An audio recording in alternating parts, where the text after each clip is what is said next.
knows the workman. देव कारागिराला ओळखतो. Activity listen carefully and read aloud. लक्षपूर्वक ऐका आणि मोठ्याने वाचा. Let's see the story in detail. At the time of King Ashoka, a new temple was being built in the capital city. All the people in the capital helped to build the temple. They tried their best to make it strong and beautiful. At the time of King Ashoka, राजा अशोकाच्या काळामध्ये a new temple was being built. एका temple म्हणजे मंदिराचं बांधकाम चाललेलं होतं किंवा काम चाललेलं होतं. इन द कॅपिटल सिटी, राजधानीच्या शहरामध्ये एक मंदिर बांधणं, मंदिर तयार करणं चाललेलं होतं. All the people in the capital help to build the temple. राजधानीमध्ये त्या ठिकाणी असणारी सगळी जी लोकं होती, त्यांनी हे मंदिर बांधण्यासाठी मदत केली. They tried their best to make it strong and beautiful. अतिशय सुंदर आणि मजबूत होण्यासाठी जे जे करता येईल, जे जे शक्य आहे ते सर्व त्या लोकांनी केलं. Then what do people do for this, for building that temple? Rich people gave their money. Workmen put in their best work. Others helped to prepare the stones and cut the timber. Everyone helped to build the great temple. So the rich people in that capital, they gave their money. त्यांनी पैसे दिले. Workmen put in their best work. जे कारागीर होते त्यांनी काय केलं, त्यांचं जितकं जास्तीत जास्त चांगलं काम करता येईल तितकं चांगलं काम त्यांनी केलं. Others helped to prepare the stones. इतर जे लोक होते त्यांनी काय केलं, त्या मंदिरासाठी लागणारे जे दगड आहेत ते दगड काढण्याचं किंवा ते दगड त्यांना आकार देण्याचं, त्या दगडांना आकार देण्याचं काम केलं. Then that people cut the timber. Timber म्हणजे लाकूड. ज्या काही लाकडाचा उपयोग होता, मंदिरासाठी लागणारं जे लाकूड होतं ते कापण्याचं सुद्धा काम लोकांनी केलं.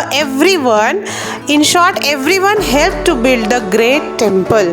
थोडक्यात प्रत्येकच व्यक्ती त्या राज्यात राहणारी त्यांनी त्या मंदिराला किंवा त्या महान मंदिराचं काम पूर्ण होण्यासाठी जसं शक्य आहे यथायोग्य मदत त्यासाठी केली.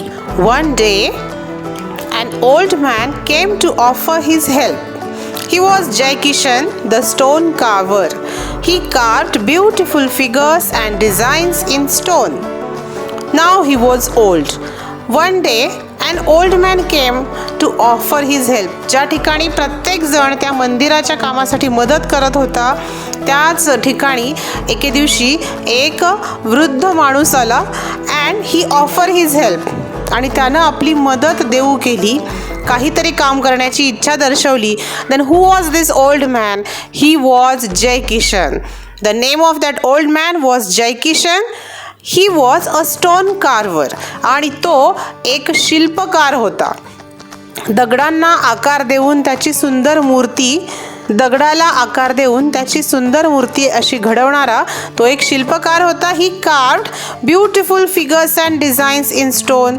त्यानं दगडामध्ये अतिशय सुंदर आकृत्या आणि नक्षीकाम केलेलं होतं. नाव he was old and his hands shook a little. आता तो वयस्कर झालेला होता, वृद्ध झालेला होता, म्हातारा झालेला होता आणि त्यामुळे त्याचे हात जे होते ते थरथर करत असत. शुक, SHOOK, शुक म्हणजे थरथर करणे. Yet he was a good work man. तरीही तो अजूनसुद्धा एक अतिशय कुशल असा कारागीर होता. ही टूक great care with his work. आपलं काम करत असताना तो अतिशय काळजीपूर्वक करत असे. Jai Kishan was told to carve the figure of देवदूता in a corner. ज्यावेळी जय किशन त्या मंदिराचं काम करण्यासाठी त्या ठिकाणी गेला तेव्हा त्याला एका कोपऱ्यामध्ये देवदूताची आकृती कोरण्याचं काम मिळालं. This corner of the temple was nearly always dark. जिथे त्याला हे काम करायचं होतं तो कोपरा जो होता मंदिराचा, it was nearly always dark, म्हणजे सतत कायम अंधारा असा तो कोपरा होता. Here no one would ever see the देवदूता very clearly.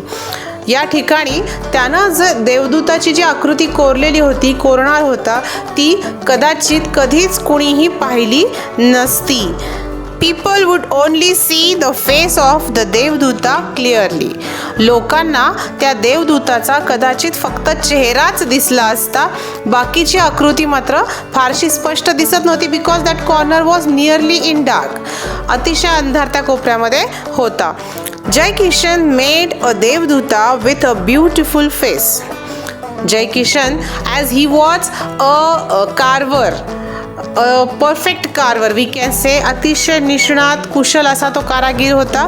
So he carved देवदूता विथ अ ब्युटिफुल फेस. त्यानं अतिशय सुंदर असा चेहरा त्या देवदूताचा कोरला. But this is not enough, he said. एवढंच पुरेसं नाही असं तो म्हणाला. ही वेंट ऑन कार्विंग, आणि तो कोरीव काम करत राहिला. ही कार्व्ड द एंटायर देवदूता केअरफुली.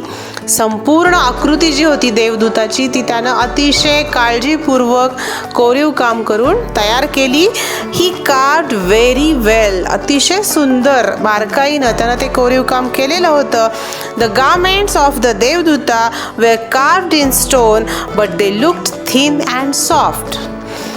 त्या देवदूताचे गारमेंट्स म्हणजे कपडे जे होते, वस्त्र जी होती, ती खरं तर दगडामध्ये कोरलेली होती, परंतु पाहणाऱ्याला मात्र ती अतिशय it look thin and soft, अतिशय तलम पातळ जसं कापड असतं आणि मऊ अशा पद्धतीनं ती भासत होती. One day a man came to that corner. He saw Jai Kishan carving the देवदूता. एके दिवशी एक माणूस त्या ठिकाणी आला. He came to that corner, त्या कोपऱ्यापर्यंत तो गेला. He saw Jai Kishan carving the देवदूता. त्यानं जय किशनला त्या देवदूताचं कोरीव काम करताना पाहिलं. He saw how beautiful the carving looked. कोरीव काम किती सुंदर आहे, सुंदर दिसतंय हे त्यानं पाहिलं. He saw how carefully and lovingly Jai Kishan worked. त्या माणसानं हे पाहिलं की जय किशन जो होता तो किती काळजीपूर्वक आणि किती प्रेमानं त्याचं काम करत होता. The man smiled. He asked Jai Kishan, why do you take such trouble with the garments. त्यानं जय किशनला विचारलं, why do you take such trouble. तुम्ही इतका त्रास का घेताय विथ द गार्मेंट्स, म्हणजे त्याचे कपडे कोरीव काम करताना तुम्ही इतका त्रास का घेताय. No one will see your work in this dark corner. या अंधाऱ्या कोपऱ्यामध्ये तुमचं हे केलेलं काम कोणीही पाहायला येणार नाही. No one will know who did it. हे काम कोणी केले हे कधीच कोणाला कळणार नाही. That may be said old Jai Kishan, but God can see my work. कदाचित, दॅट मे बी म्हणजे कदाचित असेलही तसं, but God can see my work even in this dark corner. परंतु देव जो आहे, देव मात्र माझं हे काम पाहत आहे. या अंधाऱ्या कोपऱ्यात सुद्धा तो हे काम पाहतोय.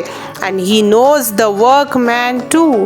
आणि हा काम करणारा कोण आहे किंवा कारागीर कोण आहे हे सुद्धा देवाला माहिती आहे. तो कारागिराला सुद्धा ओळखतो.